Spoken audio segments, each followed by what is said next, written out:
In this research paper, we will explore the historical and cultural journey of Hinduism to America, focusing on the westernization and adaptation of the religion, particularly the worship of Krishna. The research looked into the origins of Hinduism, the significance of deities like Krishna, and the role of Bhaktivedanta Swami Prabhupada in bringing Hinduism to America. It highlights the creation of ISKCON and its strategies for adapting Hinduism to Western culture, including the use of music, meditation, and yoga. The research also looked into the challenges faced by Hindu immigrants in maintaining their faith and traditions in a predominantly Christian society, and concludes by emphasizing the successful integration and mutual enrichment of Hinduism and American culture. How was Hinduism formed? Hinduism is one of the oldest living traditions, and it actually comes from cultural syncretism through the Aryans and the Dravidians. And basically the Aryans are conquerors, and they came over to different places in India to conquer, but when they came to get the native Dravidians, they actually realized that they had more ideas and cultural things in common, that they actually fused their ideas together. And during that fusion, it was during the Vedic age. And during this time, there's something called the Vedic traditions that formed, and they're basically just writings. So what are the Vedic traditions? Vedic traditions include a polytheistic religion, rituals, and sacred texts that the Hindus believe. But yet, even though it does say that they are a polytheistic religion in these texts, they also believe in a monotheistic religion. How is that possible? They're also monotheistic because they do believe in one God and one creator, which is Brahma, but they also believe in Vishnu and Shiva. What are deities like in Hinduism? Deities are gods or goddesses who are sacred beings worthy of worship. They act in personal ways for their devotees, and they show up in their everyday lives and sometimes even in their dreams. Krishna is one of the main deities. He is described as very handsome, youthful, and worshipped in art and paintings. And he spiritually enlightened people through his connection. How do devotees show generosity to Krishna? So generosity is shown through attention and one's love for the deity Krishna, and he's also embellished with gold, silver, and garments to show that devotion in the temples.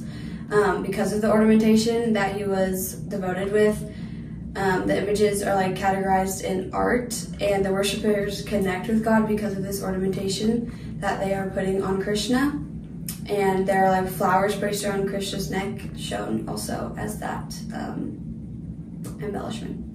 So you have done some research on Hindu temples in America. Where was the first Hindu temple in America located? Great question. So after Bhaktivedanta Swami Prabhupada came over to America in the year he arrived in 1966. He didn't have a lot of money, but obviously having a place to worship is very, very important. So with the small money he did have, and with the small amount of people, the small amount of Hindus in America that had converted or come over after, he bought a room in New York, so very expensive. So it was a very small room, but it gave them the space they needed to do their rituals and practice their beliefs where they needed. After he set up that temple, he continued his efforts in spreading the religion throughout, not just in United States of America, but all of the Americas. So he ended up traveling the globe 11 more times before he died, and the second temple he ended up setting up after New York came in Philadelphia, and then from there they just started spreading more and more, and now today they're all over America. That's really cool, Daisy. Thank you, kid. Right. How did Hinduism make its way to America?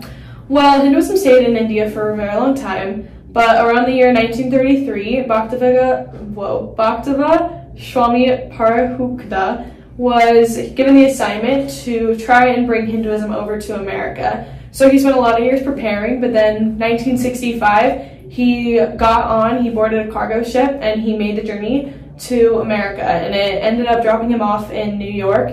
He was in New York with no connections, hardly any money, and just a bin full of Sanskrit texts, and he started trying to spread, but it wasn't received as well as he assumed it would, not assumed, but as well as he had hoped that it would be. So it was a long, trying journey to try and bring it over, and it took many years, and there were very few converts at first, and it took a long time to build it up to what it is now.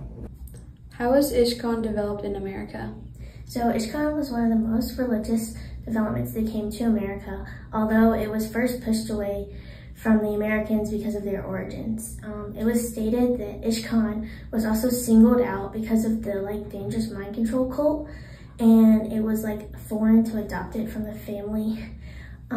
They struggled through American times but found a way to adapt. This was during the civil rights movement, and having different beliefs to hear from different people gave a refresher because they were tired of all the movements and tension from the civil rights movement. It's easy to understand the temple beliefs because it's a straightforward path in the way just to reach out to Krishna. An example would be the Bhagavad Gita, and it's a song of God that exemplifies the Krishna beliefs through America. And many of these people found this as the most important first text in America, and it led to the development in yoga meditation, and yoga is still used in America, and meditation is used by many others. What's another Krishna cultural development in America? So another example would be the music and how it helped to further explain how Krishna is actually normal and it doesn't have to be so suspicious towards the Americans. So the most famous example is the Beatles. They had already been interested because of the Indian-based movement called Transcendental Meditation. So with the knowledge, once they got to India, they became interested in ISKCON. And so many of the Beatles songs include references to the familiar Hare Krishna mantra. And so out of the group of the Beatles, George Harrison became a faithful follower to the ISKCON movement. He continued to follow this until his death. We see converts of Hinduism in America have westernized some of the ideas, but the Hindus who came from India have prioritized maintaining their beliefs and traditions while not conforming to American culture. How is it that those who come from India have stood firm in their beliefs and ideas? Well, in a lot of studies, we've seen that immigrant families believe that they cannot raise their family in American culture and keep their Indian culture at the same time. So they must make their homes reflect India and Indian culture by incorporating many things that you would find in a typical Hindu home in India. Some of these things are prayer rooms. They incorporate these prayer rooms, usually in their basements is typical, with just a lot of Hindu art surrounding it, and they use it often, multiple times daily. They often decorate their home with paintings of Krishna and just other art that reflects India. They also must adjust some of their values to align with what is expected in India, such as modesty standards. In India, modesty is of such an importance for girls, and they're expected to treat their bodies with respect by covering sacred parts. And in America, we see modesty standards are very different and much more loose, and it can be very hard to raise your children around that American standard of modesty, which is not what it is in Indian culture. And so the Hindus must remain a priority for them to ensure modesty is being practiced. Okay, so you went to the Christian temple, right? Yes, I did. Okay, well, while you were there, did you experience anything that opened your eyes to the efforts made by the immigrants that came over from India to keep their Hindu cultures, beliefs, and traditions alive inside of the temple? Yes, I did. So actually, when I was there, I was just so impressed with when you walk into the Krishna temple, the atmosphere just completely shifts, and you can really feel the efforts that have been made to maintain the Hindu atmosphere that I would imagine it feels like in India.